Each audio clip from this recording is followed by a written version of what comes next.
기다씨가 아주 작은 씨인데 이것을 갖다 심었는데 사람이 심었다는 겁니다. 자라서 엄청난 나무가 되었고 공중에서의 그 가지에 기들었다. 우리 오늘 이 한 구절을 생각해 보십시다. 하나님 나라는 이 땅에서 심는 겁니다. 심어서 그것이 결국 엄청난 결과를 가져오는 겁니다. 성경에 이렇게 말씀하지 않습니까?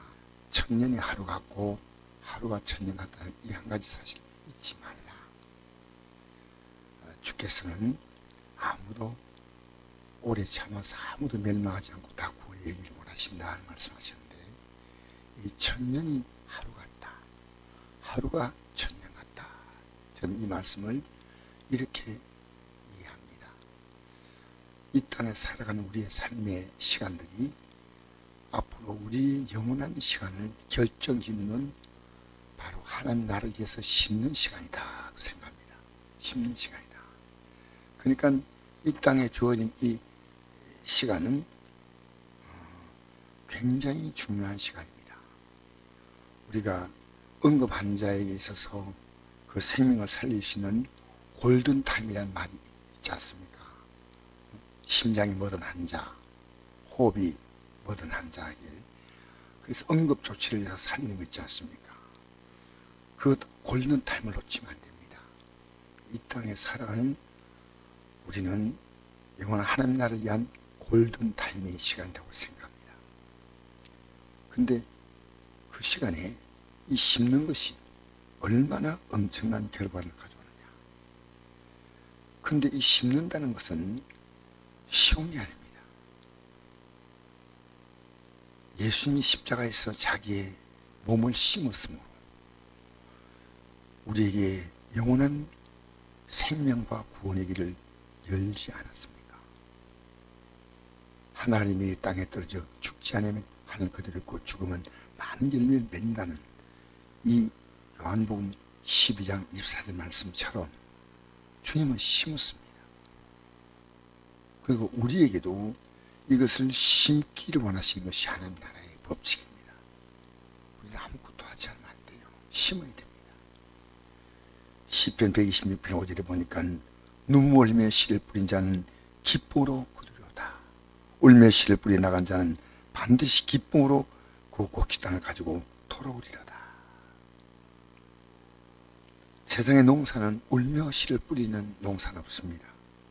그러나 영적인 농사는 울며 뿌리는 것입니다. 우리 예수님이 십자가 칠 때 편하게 치십니까? 분명히 마태복음 26장에 주님 말씀하실 때 이렇게 말씀했지 않습니까? 내 마음이 심히 고민하여 죽게 되었다. 내 마음이 심히 고민하여 죽게 되었다.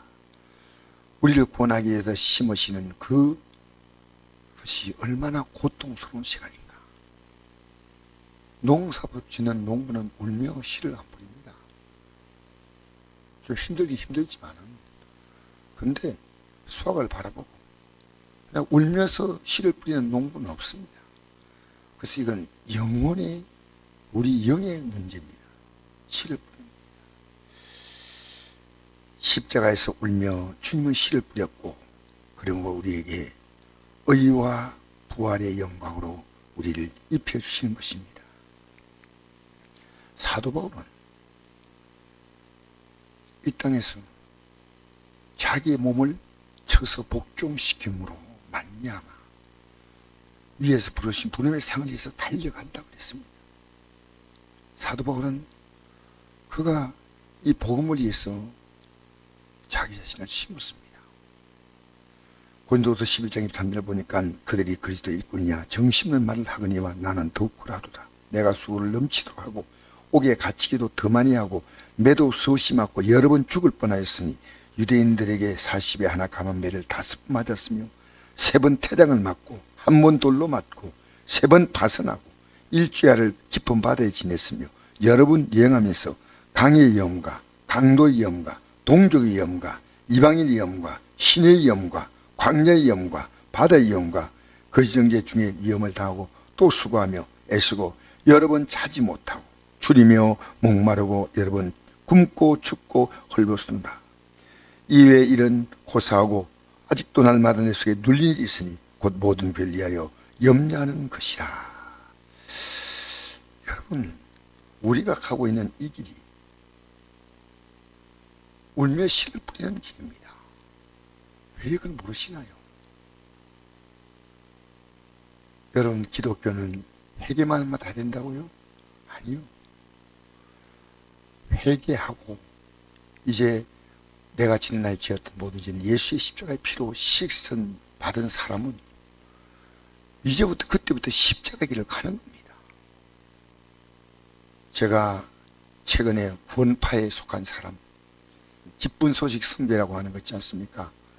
박옥수 목사란 사람의 주도로 이루어진 그 구원파, 또 이완, 또 유병은 계통에 이렇게 세 파가 있다고 생각합니다. 이들의 구원은 성경에 있는 구원보다 정말 그들은 이상한 구원의 논리를 말하고 있습니다. 예수님의 십자가의 공로로 회개하면 다 용서받는다는 겁니다. 맞죠? 용서받고 난 다음에는 이 십자가 길을 가는 겁니다. 예수님은 아무리 나를 따라오려거든 자기를 부인하고 날마다 자기 십자가를 지고 나를 따라 자기를 부인하라는 겁니다. 쉬운 게 아닙니다. 이게 누가복음 9장 23절 말씀입니다. 그런데 우리가 살다가 좀 부족하면 또 회개하면 용서받으니까 이게 죄에 대한 부담이 없다는 겁니다. 이러면 엉터리 복음이에요. 엉터리 복음. 그렇다면 사도 바울이 왜 이런 고통을 받아야 됩니까? 그럼 사도 바울은 좀 특별한 사람이라고 하면 아니요. 분명히 사도행전 26장에 보니까 26장에 그가 아그리빠 왕 베스토 총독 앞에서 한 말이 있습니다. 그가 유대인들의 고발을 당해서 감옥에 갇혔는데 유대인이 알지 못하는 이상한 풍습을 전한다고 고발당한 거고, 알지 못하는 풍습이 뭡니까? 지금까지 그들이 다 알았던 것을 분명히 전했을 뿐입니다. 그런데 고발당한 그가 아그리빠 왕과 베스토 총독 앞에서 한 말이, 내가 지금 고발당해서 수갑을 차고 있습니다. 착고에 내가 차 있는데 이 착고에 찬 것 외에는 나와 같이 되기를 원합니다. 나와 같이 되기를 원합니다. 예수 믿으십시오. 이 당신들도 하나님 앞에 나오십시오. 그게 아니고 나와 같이 되어야 한다는 겁니다. 사도 바울의 신앙은 어떤 신앙이냐? 자기의 신앙이 예수 믿는 신앙이었다는 겁니다. 성경은 왜 이렇게 말합니까? 빌립보서 2장 5절에 너희 안에 이 마음 품으라 곧 그리스도 예수의 마음이니. 우리는 이 땅에 살면서 그리스도와 함께 영광을 받기 위해서 고난을 받습니다. 예수님 분명히 말씀하시기를 마태복음 10장에 제자가 스승보다 높지 못하고 종이 상전보다 높지 못하다.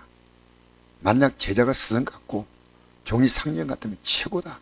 근데 내가 바알세불이라고 사람들에게 이렇게 당할 때 너희들은 어떻게 했냐? 여러분, 기독교인들이 십자가 없는 기독교, 좁은 길이 아닌 기독교, 주님이 걸어오라고 하신 그 길이 아닌 길을 가면서 구원이라고 말하는 목사님들도 이렇게 말하면 부담이 안 되고 성도도 부담이 안 됩니다. 여러분, 부담이 안 되면 되는 겁니까?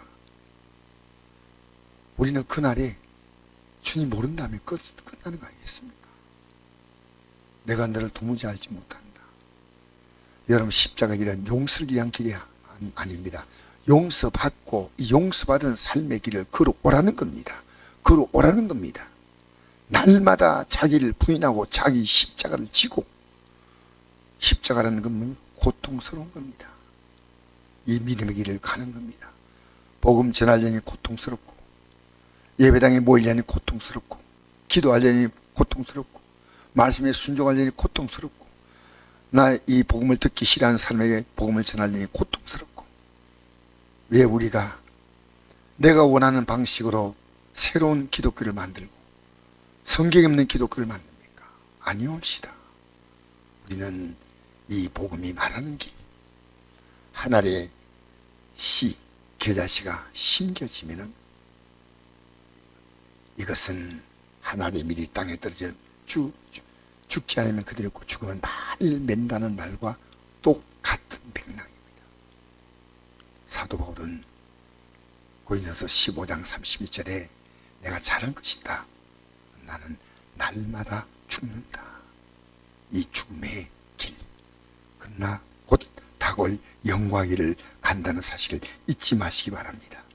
로마서 8장 17절 자녀면 또한 상속자 곧 하나님의 상속자요 그리스도와 함께한 상속자니 우리가 그와 함께 영광을 받기 위해서 고난도 함께 받을 것이냐. 구원파의 복음은 가짜입니다. 구원파의 복음은 십자가가 없습니다. 용서받는 십자가는 그건 진정한 십자가 아니에요. 용서받고 용서받은 길을 가는 고난의 십자가를 져야 합니다. 할렐루야. 좁은 문, 좁은 길 정말 가기 싫어도 가야 합니다. 정말 힘듭니다. 몸도 힘들고 마음도 힘들고 내 기분대로 갈 수 있는 길이 아닙니다. 그러나 반드시 이 길을 가셔야 됩니다. 우리 모두 이 길을 가는데 성공하십시다. 이 길을 가기 위해서 우리가 해야 될 일은 뭐냐? 예수님이 십자가 달리실 때 내 마음 심히 고민을 죽게 되었다 할 때 저희들에게 나와 함께 기도하자, 기도하자, 기도하자. 여러분 회개하고 기도하고 이 길을 가도록 기도하는 겁니다. 이 길을 가도록. 그래서 구하라 주실 것이 찾을 것이요 두드려 열릴 것이라는 7장 7절 말씀 있잖아요. 기도에 대한 말씀 있고 난 다음에 7장 13절은 좁은 문으로 들어가기 힘쓰라. 멸망이로 인도하는 문은 넓고 그 길이 크고 넓어 그 길로 들어간 자가 많고 생명으로 인도하는 문은 좁고 길이 협착하다는 말이 뒤에 나오는 것은 이 기도하는 삶은 좁은 길을 가기 위해서 좁은 문 가기 위해서 필요한 영적인 강력한 무기입니다. 회개와 그 다음엔 이 길을 갈 수 있도록 성령의 도우심을 구하는 기도가 필요하다는 것입니다. 오늘도 이 믿음에 승리하시기를 주의 이름으로 축복합니다.